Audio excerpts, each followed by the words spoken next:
Bonjour, dans cette vidéo, on va faire un exercice sur les nombres de Bell.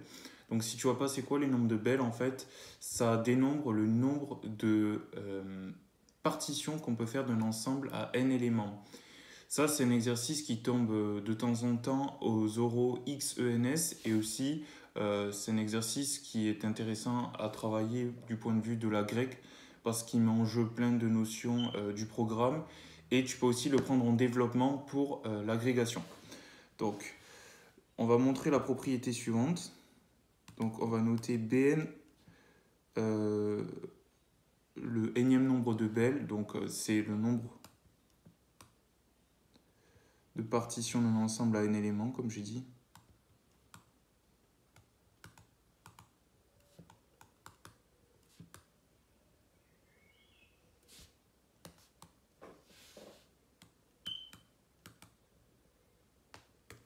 Ok, et nous, ce qu'on va montrer, en fait, on va exprimer Bn sous la forme d'une somme d'une série.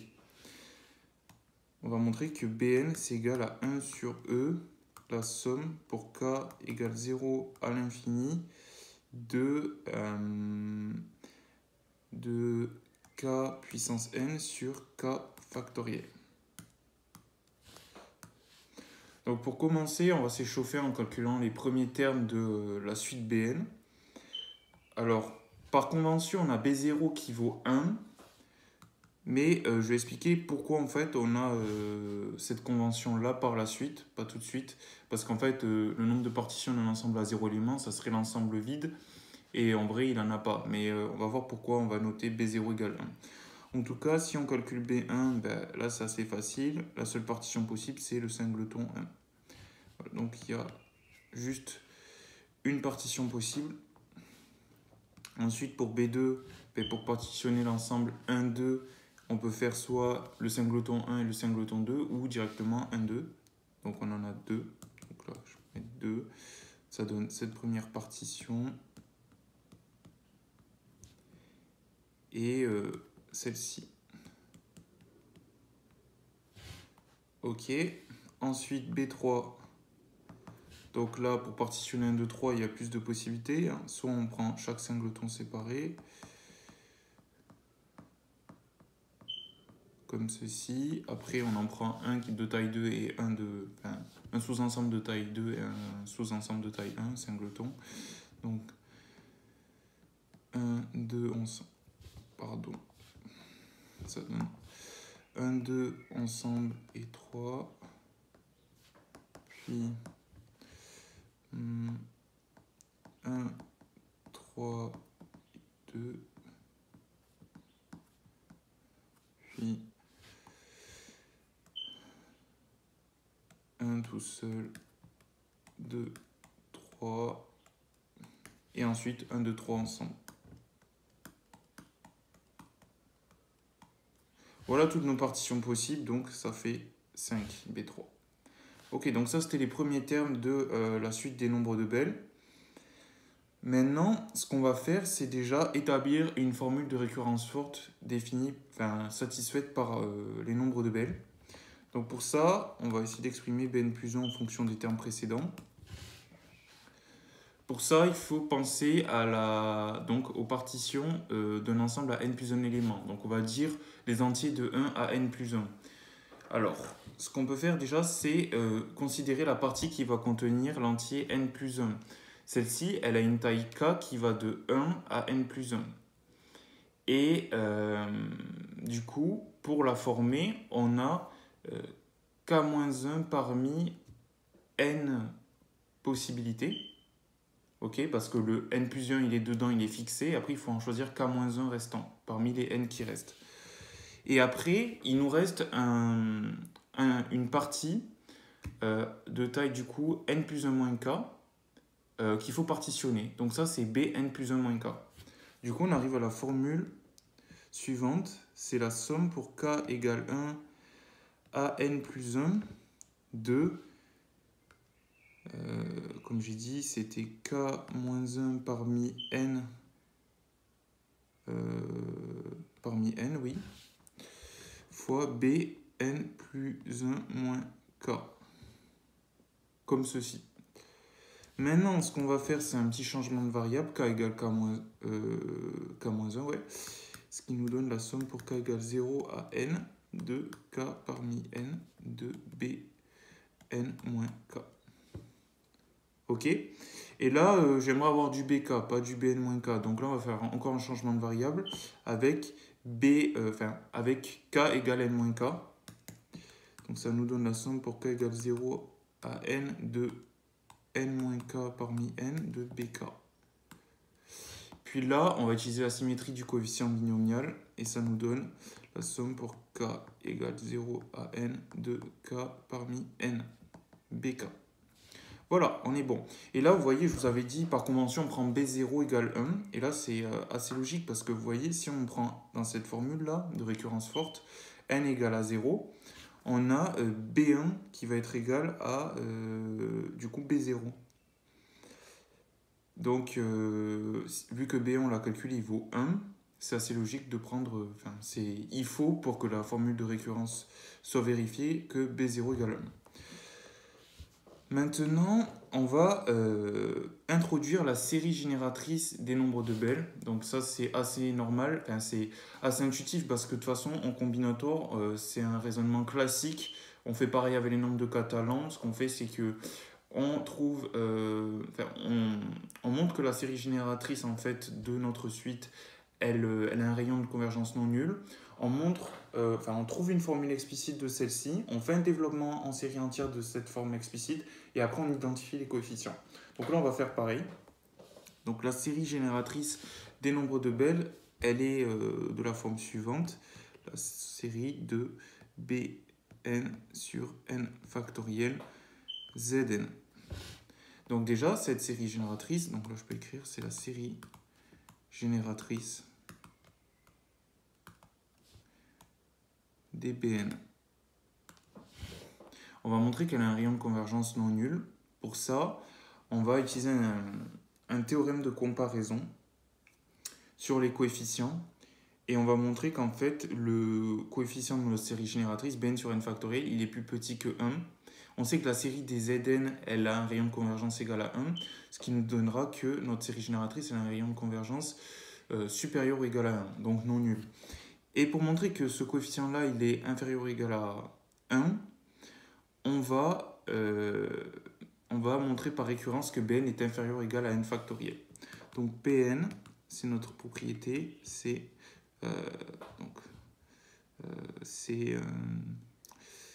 Pn est inférieur ou égal à n factoriel. Ça, c'est pour tout n appartenant à n. Initialisation, pas compliqué. B0, c'est 1.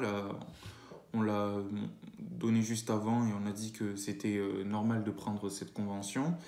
Et ça, c'est bien inférieur ou égal à 0 factoriel qui vaut 1. Donc, on a P0. Maintenant, l'hérédité. Donc là, on va faire une récurrence forte, c'est assez logique parce qu'en fait, on a juste une relation de récurrence forte sur les Bn. Donc, soit n appartenant à n tel que pour tout k inférieur ou égal à n, on a pk. Et on va montrer Pn plus 1. Donc, Bn plus 1, c'est quoi? C'est, là, on utilise notre formule de récurrence forte. C'est la somme pour k égale 0 à n de k parmi n, bk. Puis, ce qu'on va faire, c'est donc utiliser notre hypothèse de récurrence sur les bk. Donc, on sait que bk va être, pour tout k compris entre 0 et 1, va être inférieur à k factoriel. Donc, on a cette majoration.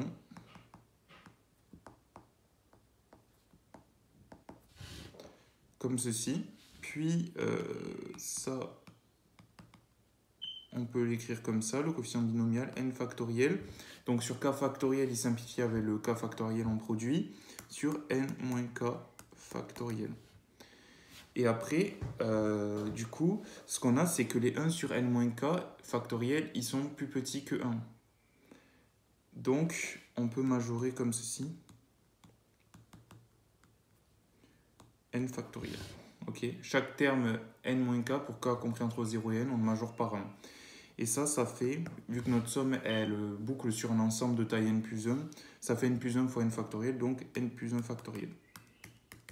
Donc cpn plus 1. Donc on a bien montré par récurrence.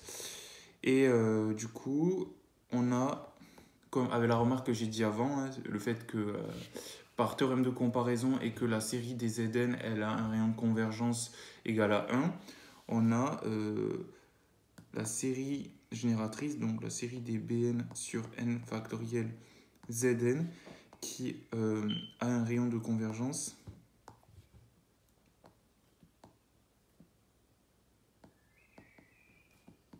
R supérieur ou égal à 1. Comme ceci. Donc il est non nul, on est bon. Maintenant, on va déterminer une forme explicite de cette série génératrice. Pour ça, déjà, on va introduire f de z qui est égal à la somme de la somme infinie. Donc la somme pour n égale 0 à l'infini de ceci. Et ça, du coup, c'est pour tout z appartenant à moins r. Et ce qu'on va faire, c'est montrer que f vérifie une certaine équation différentielle. Donc pour ça, on va la dériver. Donc ça nous donne la somme pour n égale 0 à l'infini de bn sur n-1 factoriel zn-1. Là, j'ai aussi oublié de mettre que n commence à 1, comme ceci. Maintenant, on va faire un changement de variable. N égale n-1.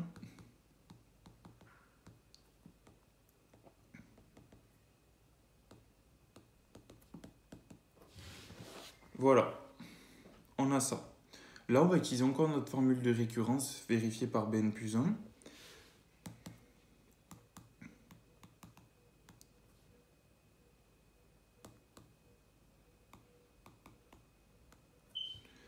La somme pour k égale 0 à l'infini, du coup, c'était de k parmi n. Donc, ça va nous faire n factoriel sur k factoriel, n moins k factoriel. Là, on a du n factoriel au dénominateur. Donc, ça simplifie directement. On va avoir, du coup,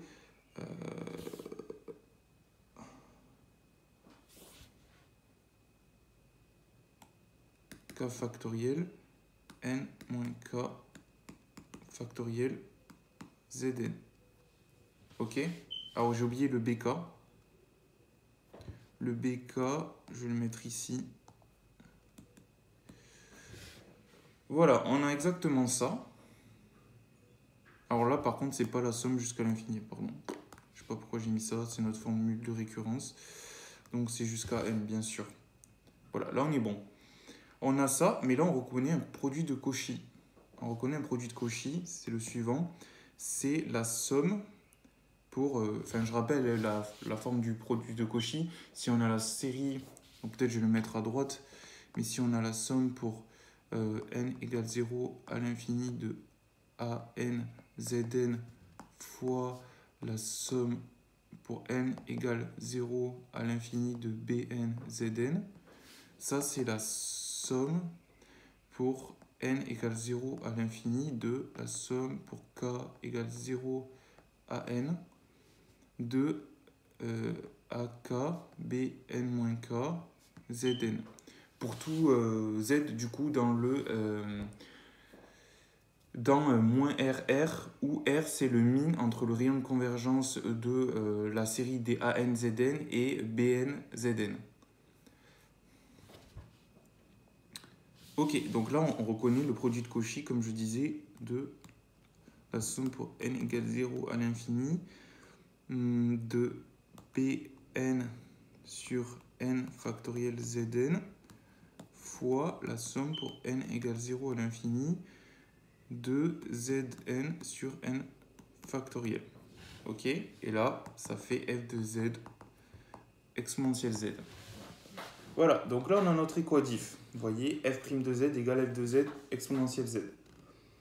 Maintenant, ça, c'est facile. Hein, ça déroule hein, parce qu'on connaît les fonctions qui vérifient cet équadif. C'est exactement f de z égale constante exponentielle de primitive de notre exponentielle z, donc exponentielle z, donc ceci.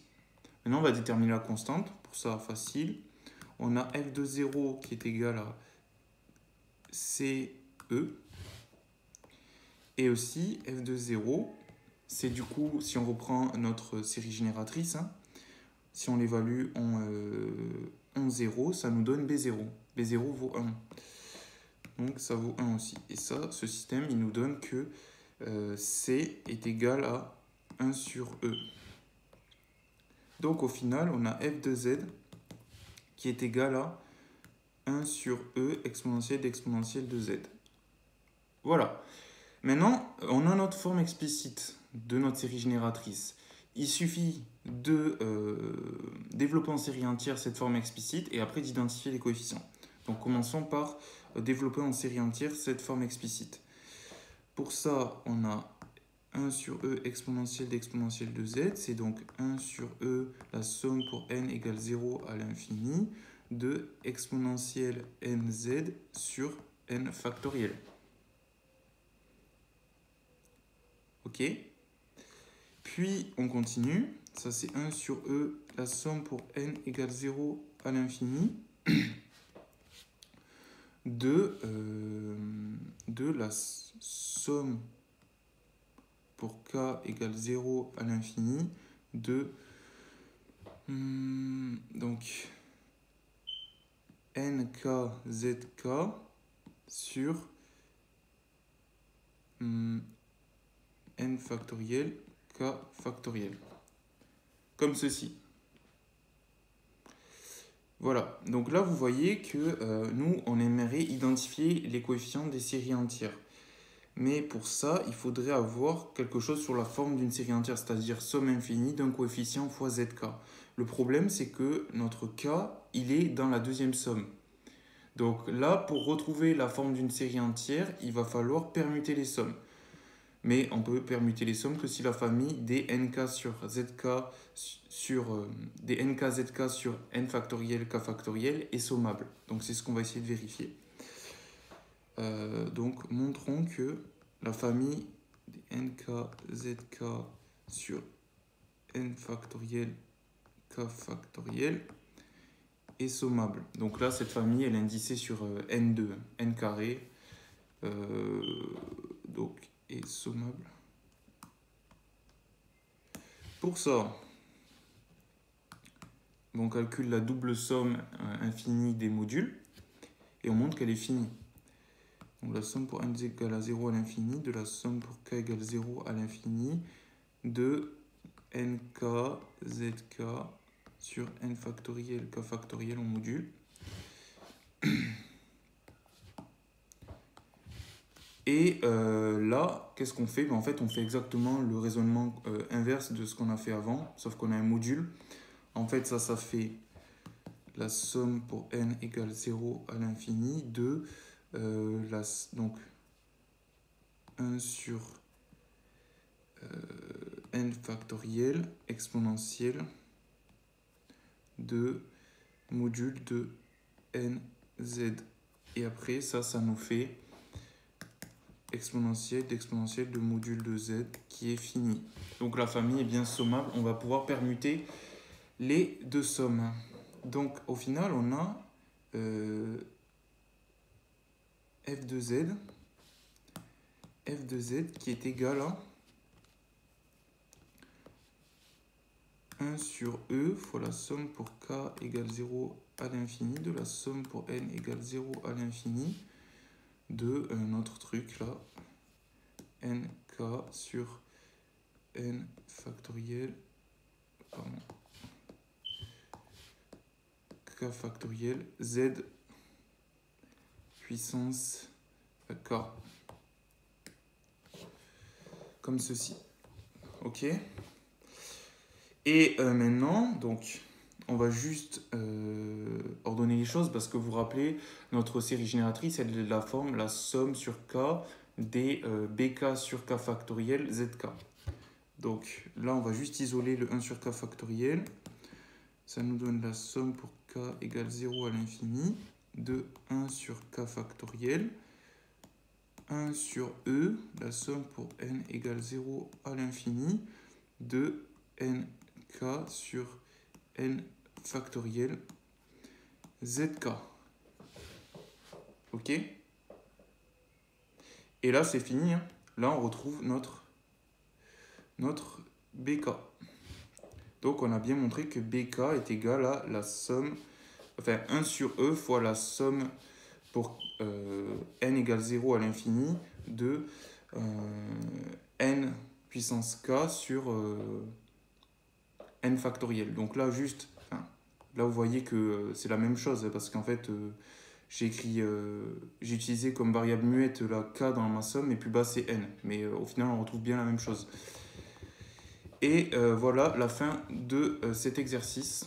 On se retrouve dans une prochaine vidéo. À bientôt.